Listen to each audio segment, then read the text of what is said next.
नमस्कार। ज्योतिष शास्त्र में श्रद्धा और विश्वास रखने वाले सभी जातकों का पारलौकिक जगत चैनल में बहुत बहुत स्वागत है। ग्रहों के राजाधिराज भगवान भुवन भास्कर 15 जून प्रातः 10:30 पर अपनी वर्तमान शत्रु राशि वृषभ राशि को छोड़कर अपने परम मित्र युवराज बुध की राशि मिथुन राशि में गोचर कर चुके हैं। मिथुन राशि में सूर्य का ये गोचर 16 जुलाई रात 11 बजे तक रहेगा। सूर्य अग्नि तत्व हैं और मिथुन राशि वायु तत्वीय राशि है। सूर्य में ऊष्मा, ऊर्जा, तेज और प्रकाश है। वायु तत्वीय राशि में गोचर करने पर सूर्य का प्रकाश, ऊर्जा और ऊष्मा बहुत तेजी से समस्त चराचर जगत में प्रवाहित होगी। परिणाम ये होगा कि शत्रु राशि में गोचर करने के कारण पिछले माह आपके कार्यों में जो शिथिलता आई थी, व्यापार में जो मंदी की स्थिति बनी थी, वो दूर होगी और आप नए आत्मविश्वास, नई ऊर्जा के साथ कार्य क्षेत्र में आगे बढ़ेंगे और नई नई उपलब्धियां हासिल करेंगे। सूर्य शासन प्रशासन, मान सम्मान, पद प्रतिष्ठा और सरकारी नौकरी के कारक हैं, तो इन क्षेत्रों में आपको लाभ प्रदान करेंगे। सूर्य आत्मसम्मान और आत्मविश्वास के कारक हैं, तो आपके आत्मविश्वास में वृद्धि करेंगे और जीवन के हर क्षेत्र में सफलता देंगे इस गोचर काल में। और यहाँ पर 15 जून से 16 जुलाई 2020 के बीच में सूर्य के इस गोचर के दौरान देवगुरु बृहस्पति, मंगलदेव, शनिदेव, शुक्र और बुध, ये 5 के पांचों ग्रह अत्यंत बलवान स्थिति में हैं, अत्यंत मजबूत स्थिति में हैं, क्योंकि पांचों ग्रह स्वराशि में, अपनी ही राशि में गोचर कर रहे हैं और कोई भी ग्रह अपनी राशि में गोचर करते हुए अपना सर्वश्रेष्ठ फल प्रदान करता है। तो इस वीडियो में बात करेंगे मीन राशि के जातकों पर सूर्य के इस राशि परिवर्तन का क्या प्रभाव पड़ेगा, और वीडियो के अंत में मैं आपको सूर्य के उपाय भी बताऊंगा और सूर्य का उपाय ज़रूर कीजिएगा। बहुत ही स्वर्णिम समय है आपके जीवन का और इसका पूरा से पूरा लाभ आप उठाएं। चलिए वीडियो शुरू करते हैं। ये है मीन राशि के जातकों की कुंडली। मीन राशि देवगुरु बृहस्पति की राशि है और देवगुरु आपके लग्न भाव में गोचर करते हुए हंस महापुरुष राजयोग का निर्माण कर रहे हैं। सूर्य और देवगुरु एक दूसरे के परम मित्र हैं। सूर्य राजा हैं और देवगुरु महामंत्री हैं। साथ ही सेनापति मंगल हैं, जो कि अपनी ही राशि में धन के भाव में गोचर कर रहे हैं। तो सूर्य, मंगल और गुरु, इन तीनों का ही गोचर आपके जीवन में नया उजाला, नई रोशनी लेकर के आने वाला है। और शुक्र, जो कि धन वैभव के कारक होते हैं, वो कुंडली के पराक्रम भाव में गोचर कर रहे हैं और भाग्य भाव पर दृष्टि डाल रहे हैं। तो भाग्य के सपोर्ट से प्रचुर मात्रा में धन की प्राप्ति होगी आपको। शनिदेव विदेश भाव में गोचर कर रहे हैं और शनिदेव और मंगल महाधनी योग बना रहे हैं, आगे चर्चा करेंगे। और लाभ के भाव के स्वामी शनिदेव ही हैं।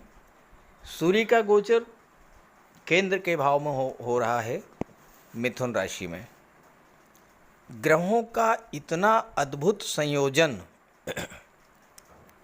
लग्न में देवगुरु, धन भाव में मंगल, पराक्रम भाव में शुक्र और चतुर्थ भाव में बुध और सूर्य, और वो भी स्वराशि में।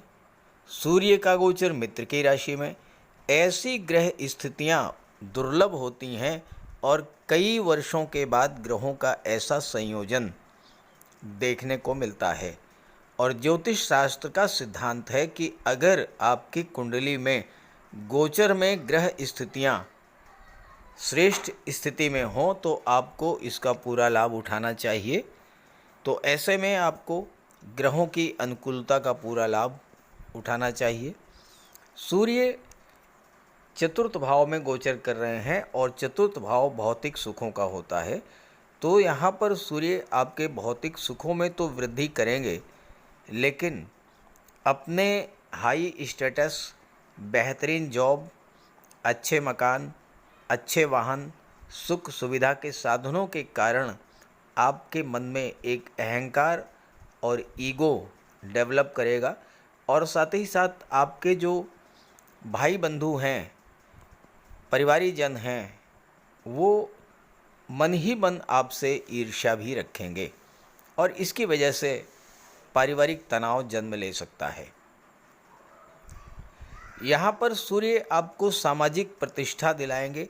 राजनीति, शासन प्रशासन, विदेश सेवा या न्यायिक सेवा के क्षेत्र में आप उच्च स्थान पर होंगे, या फिर आपके संबंध ऐसे व्यक्तियों से बहुत ही मधुर होंगे जो कि शासन प्रशासन में हैं, राजनीति में हैं, उच्च पदों पर, और इससे आपको लाभ मिलेगा और ये बात दूसरों की ईर्ष्या की कारण बनेंगे।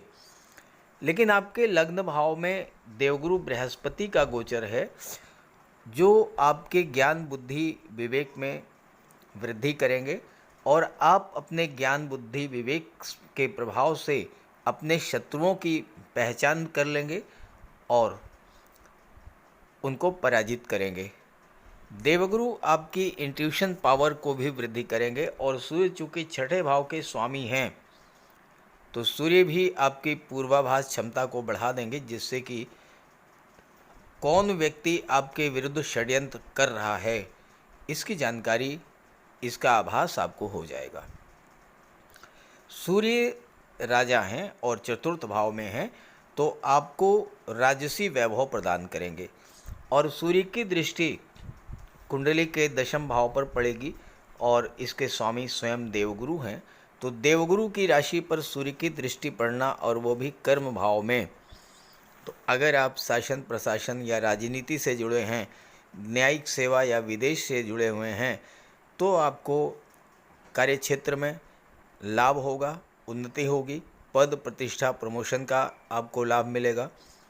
अगर आप finance sector, education sector, banking sector से जुड़े हैं, आप काउंसलर हैं, वकालत के क्षेत्र से जुड़े हैं, ब्याज बट्टा गिरवी या ब्रोकरेज का कार्य करते हैं, या फिर आप धर्मगुरु हैं, पुरोहित हैं, धार्मिक कर्मकांड कराते हैं, धर्मोपदेशक हैं, धर्माचार्य हैं, तो ऐसे सभी जातकों को गुरु और सूर्य दोनों के सम्मिलित प्रभाव से कार्यक्षेत्र में उन्नति होगी और धन का लाभ होगा। छात्रों के लिए भी सूर्य का गोचर बहुत ही बेहतर है, क्योंकि सूर्य छठे भाव के स्वामी हैं और पंचम भाव पर देवगुरु की दृष्टि पड़ रही है। देवगुरु छात्रों के लिए कॉम्पिटिटिव एग्जाम्स की तैयारी कर रहे हैं, जो छात्र आईएएस, आईपीएस और सिविल सर्विसेज की तैयारी कर रहे हैं, ऐसे सभी छात्रों के लिए सूर्य और गुरु ये दोनों ही बहुत श्रेष्ठ फल देने वाले होते हैं, क्योंकि छठे भाव से कंपटीशंस का विचार किया जाता है और इसके स्वामी स्वयं सूर्य हैं जो कि राजा हैं। तो आपको आईएएस, आईपीएस, सिविल सर्विसेज या कॉम्पिटिटिव एग्जाम्स में सफलता के प्रबल योग बनते हैं। और छठे भाव के स्वामी चूँकि सूर्य हैं, तो सूर्य के प्रताप से आपके शत्रु पराजित होंगे। हालांकि आपको स्वास्थ्य का ध्यान रखना पड़ेगा। देवगुरु की पंचम दृष्टि पंचम भाव पर पड़ रही है, संतान और शिक्षा के भाव पर, तो यहाँ पर संतान की दृष्टि से भी बहुत अच्छा रहेगा। आपकी संतान को जॉब मिल सकती है या आपकी संतान आपके साथ कंधे से कंधा मिलाकर व्यापार व्यवसाय में आपका सहयोगी बन सकती है। पंचम भाव के स्वामी हैं चंद्रमा। चंद्रमा क्या है? चंद्रमा हमारा मन है और चंद्रमा पर देवगुरु की दृष्टि पड़ने से हमारा जो मन है वो अपने सब्जेक्ट पर फोकस करेगा, कंसंट्रेशन बढ़ेगा। आप जिस भी विषय को लेकर के तैयारी कर रहे हैं उस पर आप कंसंट्रेट करेंगे। और चूंकि शनि की दृष्टि छठे भाव पर पड़ रही है तो आपके अंदर परिश्रम करने की क्षमता में भी वृद्धि होगी। और छठे भाव के स्वामी सूर्य हैं तो आप कॉम्पिटिटिव एग्ज़ाम्स को क्रैक करेंगे। यहाँ पर बहुत महत्वपूर्ण रोल है शुक्र का, इस पर आगे चर्चा करेंगे। पहले चर्चा कर लेते हैं बुध के बारे में, जो कि 2 जुलाई से और 17 जुलाई तक भद्र महापुरुष राजयोग का निर्माण कर रहे हैं। बुध का गोचर कुंडली के चतुर्थ भाव में 2 जुलाई को होगा और बुध और सूर्य का बुधादित्य राजयोग बनेगा कुंडली के चतुर्थ भाव में। और यहाँ पर बुध चूंकि स्वराशि में है, केंद्र में है, तो भद्र महापुरुष राजयोग का निर्माण करेंगे। ज्योतिष शास्त्र का कहना है कि जिस जातक की कुंडली में भद्र महापुरुष राजयोग बने, वो जातक रत्नों को तराजू से तौल कर रखने वाला होता है। यानी बुध आपको अकूत धन संपदा प्रदान करेंगे। भले ही ये गोचर केवल 15 दिन के लिए ही है, भद्र योग केवल 15 दिन के लिए ही बनेगा, लेकिन ये 15 दिन भी आपके लिए आर्थिक दृष्टि से बहुत बेहतर रहेगा। अब पैसा आएगा कहाँ से? तो देखिए, बुध की दृष्टि पड़ रही है दशम भाव पर और बुध सप्तम भाव के स्वामी हैं। सप्तम भाव व्यापार का होता है, तो पैसा आपको व्यापार के क्षेत्र से मिलेगा।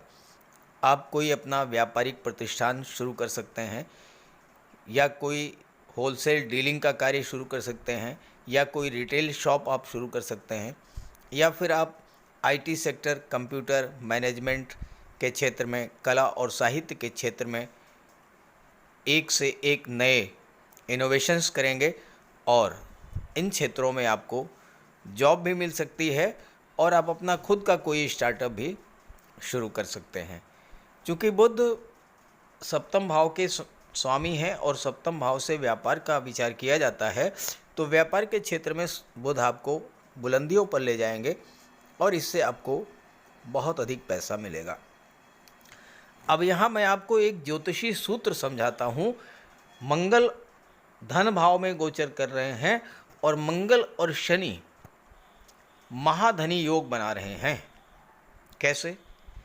ज्योतिष शास्त्र का सिद्धांत है कि अगर 11वें भाव का स्वामी और दूसरे भाव का स्वामी, धन भाव और लाभ भाव के स्वामी अगर एक दूसरे से संबंध बनाएं तो महाधनी योग बनता है। अब यहाँ देखिए, 11वें भाव के स्वामी हैं शनिदेव, दूसरे भाव के स्वामी हैं मंगल। शनिदेव की तीसरी दृष्टि मंगल पर पड़ रही है, महाधनी योग बन गया। अब ये महाधनी योग आपको किन क्षेत्रों से धन दिलाएगा? मंगल के प्रभाव से आप मेडिकल क्षेत्र में, सर्जरी के क्षेत्र में, गेम्स और स्पोर्ट्स के क्षेत्र में, या फिर टेक्निकल फील्ड में अग्नि से संबंधित कार्यों से आपको धन की प्राप्ति होगी। अगर आप आर्मी में हैं, पुलिस विभाग में हैं, तो आपका वेतन वृद्धि हो सकती है, आपका प्रमोशन हो सकता है और वहाँ से आपको धन मिलेगा।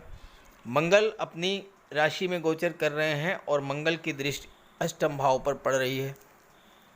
अष्टम भाव गुप्त धन का होता है, तो आपको गुप्त धन प्राप्त होगा। इंश्योरेंस से, लॉटरी से, शेयर से, ससुराल पक्ष से अचानक से आपको धन प्राप्त हो सकता है। और एक महत्वपूर्ण बात आप समझें कि यहाँ पर राहु का भी गोचर है कुंडली के सेकंड हाउस में, और राहु की नवम दृष्टि आपके कर्म भाव पर पड़ रही है। और राहु आकस्मिकता के कारक होते हैं, तो कार्य क्षेत्र में अचानक से कोई बहुत बड़ा उछाल आएगा जिसका आपको बहुत बड़ा लाभ मिलेगा और आप महाधनी हो जाएंगे। धन की दृष्टि से मीन राशि के जातकों के लिए ये गोचर बहुत अच्छा है। और देवगुरु आपके लग्न भाव में गोचर कर रहे हैं। देवगुरु की दृष्टि आपके सप्तम भाव पर पड़ रही है, जहाँ से आपके दाम्पत्य सुखों का विचार किया जाता है, विवाह का विचार किया जाता है, और संतान का विचार पंचम भाव से किया जाता है। और पंचम भाव पर भी देवगुरु की दृष्टि पड़ रही है और भाग्य भाव पर भी देवगुरु की दृष्टि पड़ रही है। तो भाग्य के सपोर्ट से आपके कार्य क्षेत्र में उन्नति होगी, धन की प्राप्ति होगी, साथ ही साथ आपके दाम्पत्य सुखों में वृद्धि होगी। आपका विवाह इस गोचर काल में हो सकता है और संतान की प्राप्ति भी हो सकती है। अगर आप इस गोचर काल में संतान की प्लानिंग करते हैं तो ज़्यादा संभावना इस बात की है कि मेल संतान की प्राप्ति होगी, पुत्र रत्न की प्राप्ति होगी, क्योंकि देवगुरु की दृष्टि पड़ रही है पंचम भाव पर, और पंचम भाव के ही कारक होते हैं देवगुरु। जहाँ तक शुक्र की बात है, शुक्र की दृष्टि भाग्य भाव पर पड़ रही है, और भाग्य के सपोर्ट से आप प्रचुर मात्रा में धन अर्जित करेंगे, क्योंकि शुक्र अपनी ही राशि में गोचर कर रहे हैं, अत्यंत बलवान स्थिति में हैं। तो शुक्र के बारे में ज़्यादा नहीं कहना है। शुक्र तो धन वैभव ऐश्वर्य के कारक हैं, और किसी भी भाव में बैठ जाएं तो आपको हमेशा धन और वैभव तो दिला ही देते हैं, सुखों में वृद्धि तो करते ही हैं। तो कुल मिलाकर के 15 जून से 16 जुलाई का समय बहुत श्रेष्ठ रहेगा आपके जीवन में। इस गोचर काल का पूरा लाभ उठाइए और सूर्य का उपाय जरूर कीजिए। तो बात करते हैं सूर्य के उपायों पर। अगर अभी तक आपने सूर्य देव का उपाय नहीं किया है तो अवश्य कीजिए। सूर्य देव की आराधना करें। खास करके छात्रों को या जो कॉम्पिटिटिव एग्ज़ाम्स की तैयारी कर रहे हैं उन्हें तो सूर्य के उपाय अवश्य करने चाहिए। सूर्य आत्मा के कारक हैं। इस पृथ्वी पर सूर्य के कारण ही जीवन है, और सूर्य की ही ऊर्जा, प्रकाश और ऊष्मा से हम कार्य करने में सक्षम होते हैं। सूर्यदेव की आराधना करेंगे, आत्मा को बल मिलेगा, आत्मविश्वास में वृद्धि होगी, कार्य करने की ऊर्जा प्राप्त होगी, जीवन में रोशनी आएगी, भाग्य चमक जाएगा, और फिर आप सफलता की सीढ़ियां चढ़ते चले जाएंगे। तो प्रातःकाल स्नान करते समय जल में लाल पुष्प या केसर डाल करके स्नान कीजिए। इसके बाद सूर्योदय से 1 घंटे के भीतर सूर्य देव को अर्घ्य दीजिए। तांबे के लोटे में जल, अक्षत, लाल पुष्प, रोली, लाल चंदन ये डाल करके सूर्य देव को अर्घ्य दीजिए। ध्यान रखें कि सूर्य देव को अर्घ्य 3 बार में देना है। 1 लोटे जल को आपको 3 बार में अर्घ्य देना है, और साथ ही साथ इस बात का ध्यान रखना है कि जो जल है वो आपके पैरों पर ना गिरे। इसके बाद गायत्री मंत्र का जाप करें, आदित्य हृदय स्तोत्र का पाठ करें। छात्रों को तो सूर्य का ये उपाय नियमित रूप से करना चाहिए, क्योंकि सूर्य ही सरकारी नौकरी के कारक हैं, और आज के युग में हर छात्र का सपना होता है कि वो आईएएस बने, आईपीएस बने, या शासन प्रशासन में उच्च पदस्थ अधिकारी बने, और सूर्य इन सब के कारक होते हैं। सूर्य पिता के कारक हैं। पिता का सम्मान कीजिए, उनकी सेवा कीजिए, उनके मार्गदर्शन में आगे बढ़िए। यदि किसी तरह का कोई विवाद भी है तो उसे भुला दीजिए, और उन्हें किसी तरह का कष्ट तो बिल्कुल न दें। इससे सूर्यदेव को बल मिलेगा। सूर्यदेव को बल प्राप्त हो इसके लिए रविवार को नमक का सेवन न करें। दलिया, दूध, दही, गुड़, गेहूं की रोटी इन सब का प्रयोग करें। रविवार के दिन सूर्यदेव को अर्घ्य देने के बाद एक तांबे की अंगूठी या तांबे का छल्ला ये धारण करें, और जितनी आपकी क्षमता या सामर्थ्य हो यथाशक्ति लाल वस्त्र, गुड़, गेहूं, मसूर की दाल या तांबे का दान करें। गौ माता की सेवा करें, उन्हें रोटी दें, चींटियों को चीनी दें, मछलियों को आटे की गोली खिलाएं। ध्यान रखें कि जो भी उपाय करें यो पूरे मन से करें।